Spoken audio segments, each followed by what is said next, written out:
Nothing says impeccable like IDD. For those of you that know, I don't disagree. Segment 2. That is the redoubtable one himself, Tom Izzo. I like question with Roger Magliaccio after I don't know what I'd call it, a workmanlike practice tonight that had some ups and downs.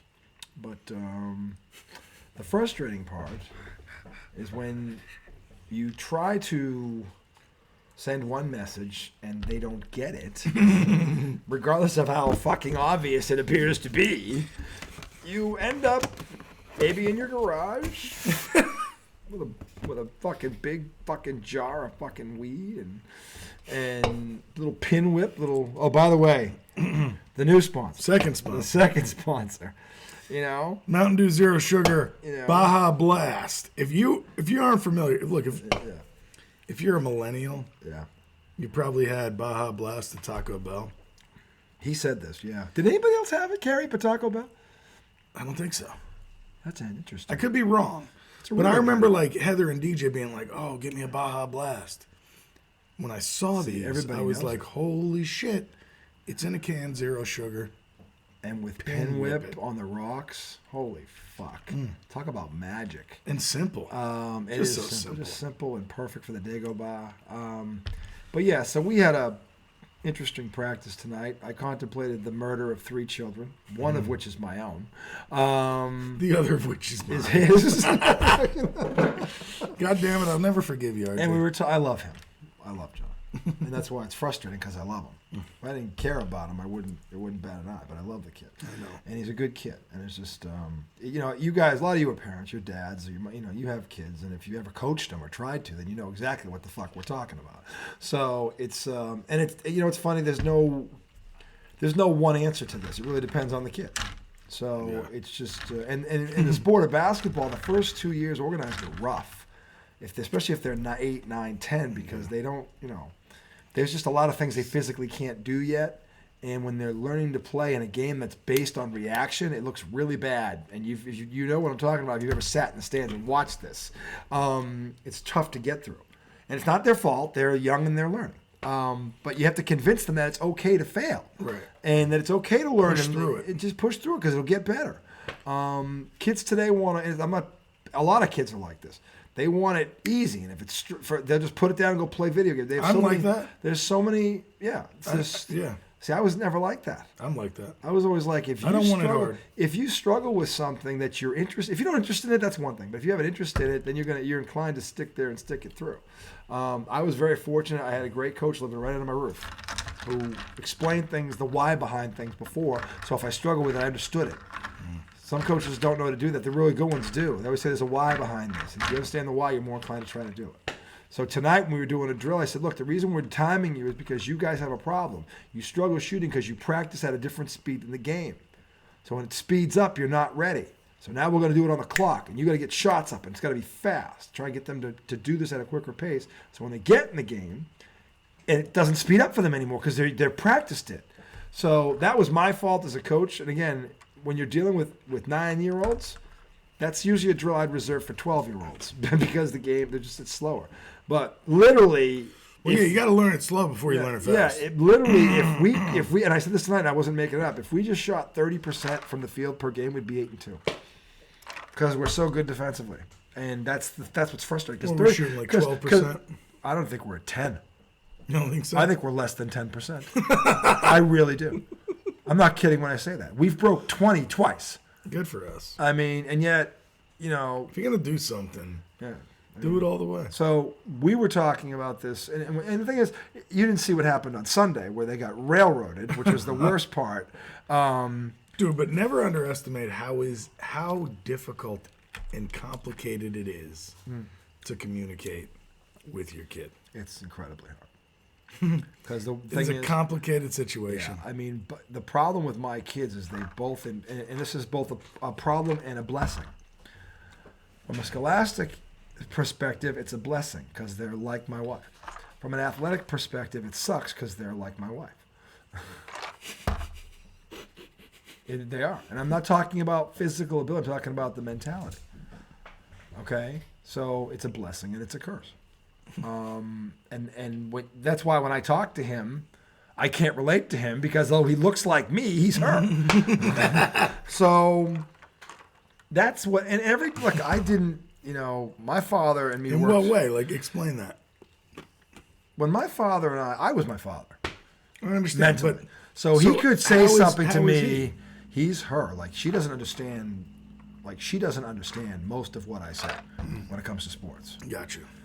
Okay, he's coming around because he's starting to watch them, but he's still young. But he's a boy. He likes to play sports. So that in that respect, he's like me. Yeah. But where he's not like me is that I can't get in his face, and he'll get mad and play angry. He'll just shut down. Yeah. That's Becky. My father could tell me I was a fucking loser and I never should have had you, and I would go out and score. He never said that. He wasn't that far off. See, I'd shut down. He said, I'm a millennial. He said, the only reason I had you was take care of your mother. I'm a millennial. But I'm gone. That's why you're here. that would have ruined my life. Yeah, so... never mind not playing basketball. But I was him. Yeah. He could say that to me, and I'd say, oh, really? Fuck you. Lucky. I'd get mad and go out there and drop 35 and a half, and then I'm like, and I wouldn't even shake his hand after the game. Like, fuck off.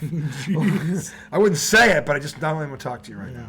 And then my mother, being my mother, was great. She'd always be home with my favorite whatever because she knew what happened. She already knew what happened. And this is when we won. So, but Anthony, my son, who I love dearly, he's my best friend, but he's his mother. Your best friend? My son is my best friend. Excuse me. All right, except for you, Tom. I'm sorry. Thank you. Jeez. He's your son. It's not your best friend. He's your son. Actually, my brother Pete. I'll give you Pete. Oh, thanks. But I give you your son and Pete. I applaud him and the other parents because it's funny because we all look at each other. We all got the same damn problem. It's just like, and even tonight, he was yelling at them. The other dad was yelling at him. They all going, pay attention. So that's when it gets. That's when I get angry. Yeah, and it's like, because come on, what I was saying to him was I have to have a talk with his son and my son and Brody, our other kid who I love, about understanding that when someone goes out of their way to help you and they do it for free, nothing in this world is for free. And our kids don't understand that yet. But if someone goes out of their way to help you and they're not charging you for it, you have to have a level of respect for those people. I don't care what field you're in. Because they're doing it out of the goodness of their heart. Focus for this hour. They're not getting anything out of it themselves. There's probably 10 other things they'd rather be doing. But they're here because they care about you. And it's also kind of like, hey, we're all stuck here. Yeah. We understand you might rather be home playing fucking video games. I would love it. But we're all here, so let's do it. If I got stuck in a basketball gym for the rest of my life, I'd be happy. But that's me. He's not me. No. He's not me. So I'm trying to figure out how to get to him going different ways because my wife is different than me. And when I want her, I'm always thinking, well, when you want Becky to do something, how do you do it? What do you get her to do? How do you talk her into it? That's what I'm trying to get around to. The problem is that this is talking to a woman, not a 10-year-old boy.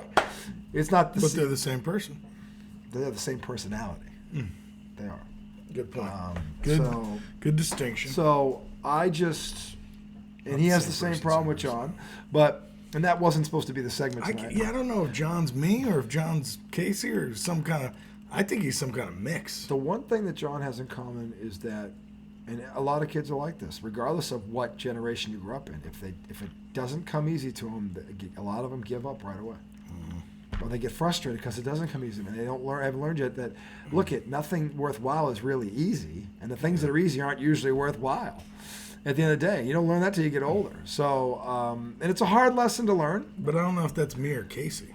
I don't either. I don't know, but I think. I think it's probably more Casey. No, because Casey doesn't like. Casey, is she an athlete? No, she doesn't like sports really.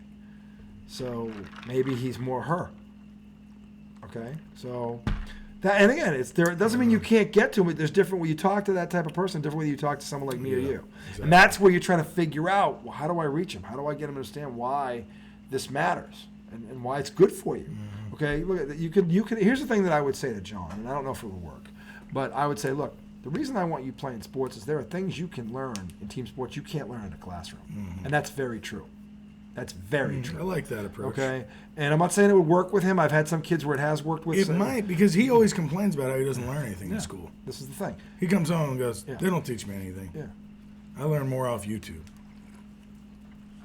And the thing is, I would say there are things you can learn in a team sport setting that you can't learn on YouTube. You can't. Because as most of us know, when we get older and we get jobs, in a lot of cases, we are on some sort of a team. Yeah. Or you're in an office and you've got to work with people. And a lot of times you have similar goals. So how do we get to those goals? That's team building. And you have to learn how to tolerate people that aren't 100% like you, but you have a common goal. And sports is a great metaphor for life. It really is. Yeah. And that's the shit you learn that you can't learn in a classroom or in a YouTube video or anywhere for that matter. That's where sports is vital, for kids especially. Because the sooner they learn to get along and respect people, and hey, he loves this, but he's got things different about him, but that's okay. Because sports brings people together. It always has. It's one of the reasons people love it so much. Yeah. So if you gotta, maybe that, if you explain it to him that way, maybe it makes sense to him. So we're gonna try it, baby. Yeah. So because I love John, I love him to death. He's almost like my own son. But he pisses me off. He's a good kid, though. He giggles and giggles and giggles and his timing on giggling is terrible, America. This kid's timing. It's like him when he says, that guy sucks, and then maybe he is you.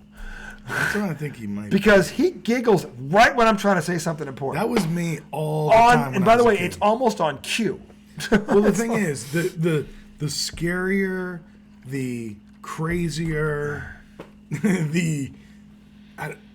anything just, if it's a moment like that, the worse it is, John's ready to laugh.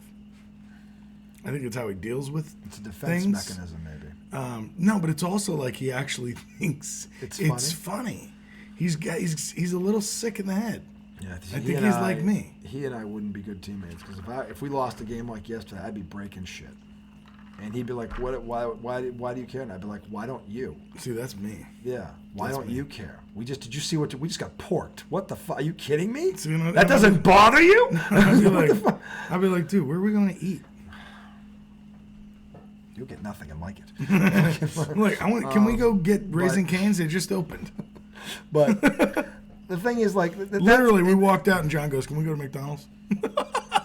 He was done with it. Yeah. He didn't give a shit. Kids crying on the bed. Can we go get McDonald's? I'd go for a cheeseburger right now. John did not cry about the basketball game. He could have given two shits. He couldn't give him two shits. And he could see it on his. The problem is he can't even hide it. He doesn't even know how to fucking hide it. These kids can't lie. I'm just looking at him like, you didn't even want to be here, dude. It's like, so the thing is,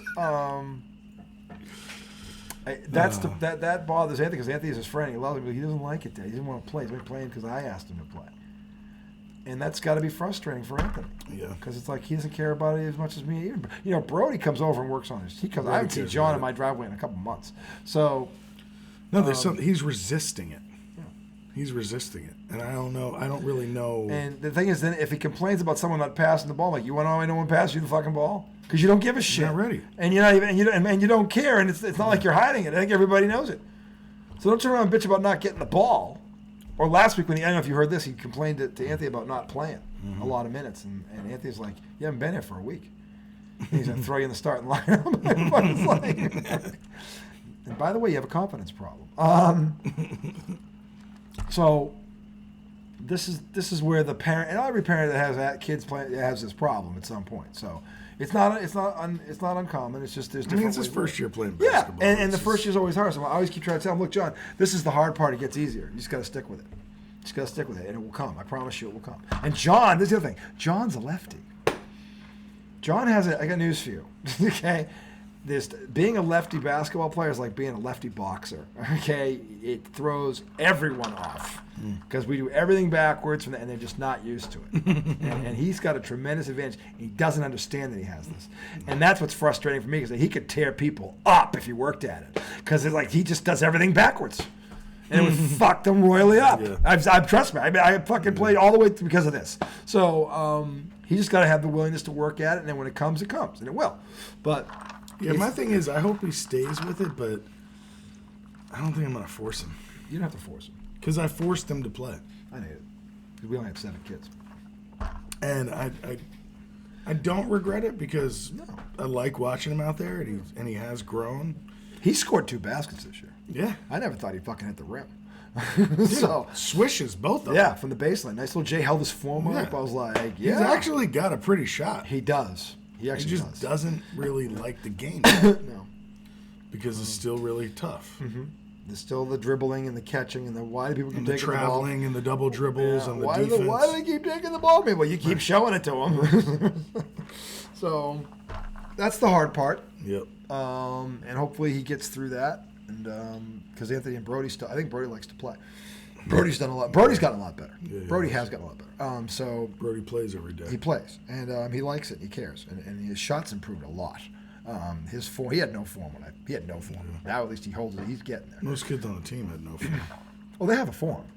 It's just not. It's not proper form. Well, now it's pretty good. It's a form. It's the form of a cannon. Most of the kids shoot well now because you taught them. Yeah, they're better with now. But half of them, when we met them, it was this. It was the launch. It was the. Although I've seen some kids regressing to a launch. Well, this is the thing. It's still habitual for them. This is where why I said tonight you've got to do this on your own, or it will never become a habit. Yeah. Because if you just do it, and I said the Kobe Bryant speech. Most kids play twice a week, 1 to 2 hours, and that's it. And then maybe they play on the weekend. They have a game. When I looked at them, I said, "What do you think you guys play right now?" I can tell you already. Okay, because I've seen you. I've seen your shot. It doesn't get any better, which means you're not working on this on your own. And it shows, because if I gave them that stuff 2 months ago. If they had been working on it 3-4 times a week, right now, they'd be a much better shooting team than they were 2 months ago. Now they're still basically the same, because they haven't worked on it. So this is the thing. And if you're a ball player, you know this shit. Yeah. Because you know what you look like when you did it. If you don't care, you're not going to get better.